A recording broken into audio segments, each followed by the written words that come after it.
Mesdames, Messieurs, chers opérateurs économiques, recevez mes salutations.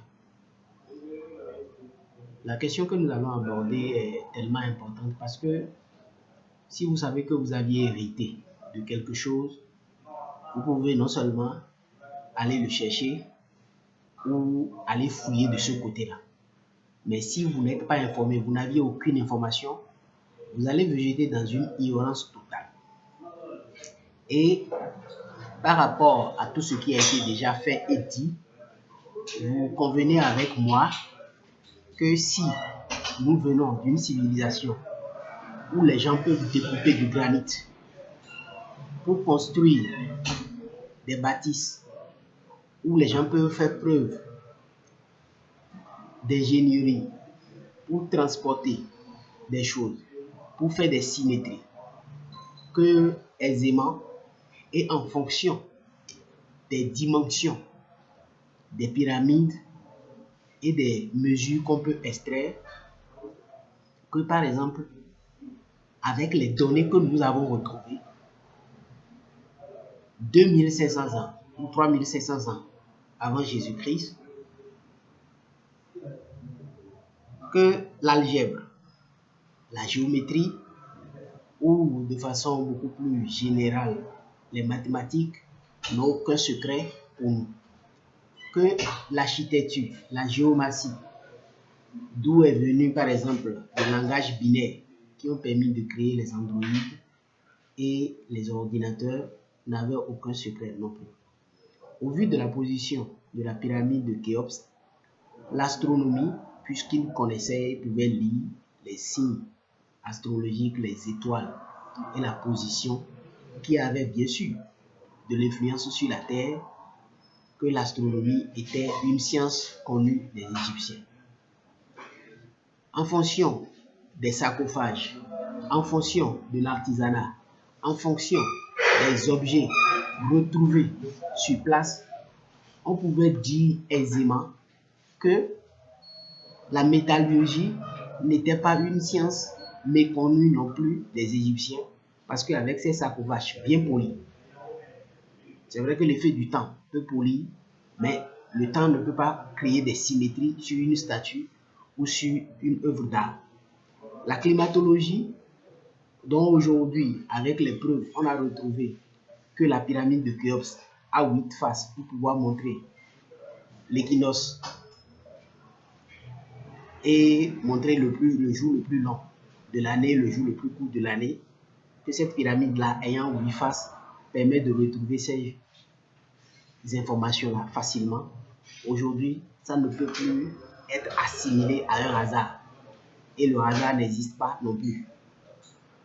On a vu que les hiéroglyphes et même la pierre de Rosette qui a été découverte en Égypte nous démontrent que l'écriture a vu le jour là-bas. La sismologie, parce que les pyramides, ou du moins la pyramide de Khéops, était anti-sismique. La sismologie qui est une science moderne parce qu'elle est apparue avec les dynamites, malgré les nombreux séismes qui ont eu lieu, sinon 3 grands, et a fait disparaître toutes les merveilles du monde, la pyramide de Khéops est toujours restée là jusqu'à aujourd'hui. La médecine a pris ses racines de l'Égypte, parce que depuis là-bas, il y avait déjà les bistouris, et vous saviez qu'il y avait bien des corps qui ont été momifiés. Ils faisaient l'extraction des intestins d'un certain nombre d'organes, même le cerveau, ça dépend. Donc, la médecine est une science courante en Égypte. Et l'autopsie aussi. Dans ces œuvres-là, on trouve aussi la vitesse de la lumière, qu'aujourd'hui on dit que certains savants ont découvert, mais cette vitesse de la lumière est bien présente dans la pyramide. Le nombre pi, le régnon, le nombre phi, le nombre de Fibonacci, tout ça là ont été retrouvés dans les pyramides. Et aujourd'hui, il serait difficile de parler d'un hasard, parce que si ces chiffres-là se retrouvent dans les pyramides, c'est que forcément les constructeurs le connaissaient. La philosophie aussi est là-bas, et la question du transport, que ce soit le transport aérien, le transport terrestre et le transport fluvial, nous avons les preuves aujourd'hui que ces Égyptiens-là, ils le connaissent, non seulement le transport fluvial par rapport à un certain nombre de récits, et du fait que dans la momification, on retrouvait la cocaïne, alors que la cocaïne ne se produisait qu'en Amérique du Sud. Donc, ça veut dire qu'ils avaient un moyen de se déplacer là-bas, ou ceux qui étaient là-bas avaient un moyen la cocaïne. Mieux, la façon dont les pierres ont été transportées pour pouvoir construire les pyramides de Khéops, jusqu'à aujourd'hui, nous n'avons pas d'informations dessus. Ce qui fait que nous sommes, je vais dire en quelque sorte, dépositaires ou représentants d'une civilisation de bâtisseurs, de grands scientifiques, parce que ce soit Pythagore, que ce soit Platon, eux tous ils étaient venus ici, et même certains faits, par exemple, quand on a relaté de l'Atlantis, on a les preuves que c'est ici ils ont entendu ces faits-là.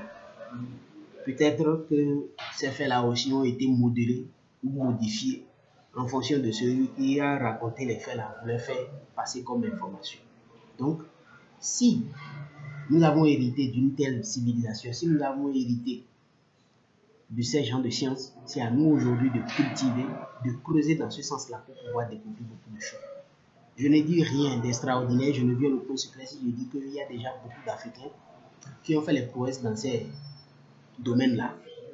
Que ce soit celle qui a envoyé les gens sur la Lune, que ce soit ceux qui ont créé les GPS, que ce soit la première dame à pouvoir faire opérer les yeux, tous ceux-là, ce sont des Africains, mais nous-mêmes, nous devons aussi continuer dans ce même sens pour pouvoir améliorer, pour pouvoir donner quelque chose à l'humanité, à la science, et confirmer que nos pères, que nos ancêtres, que nous avons ces gènes-là. Tenez bon et sachez que vous êtes issus d'un peuple de scientifiques. À la prochaine.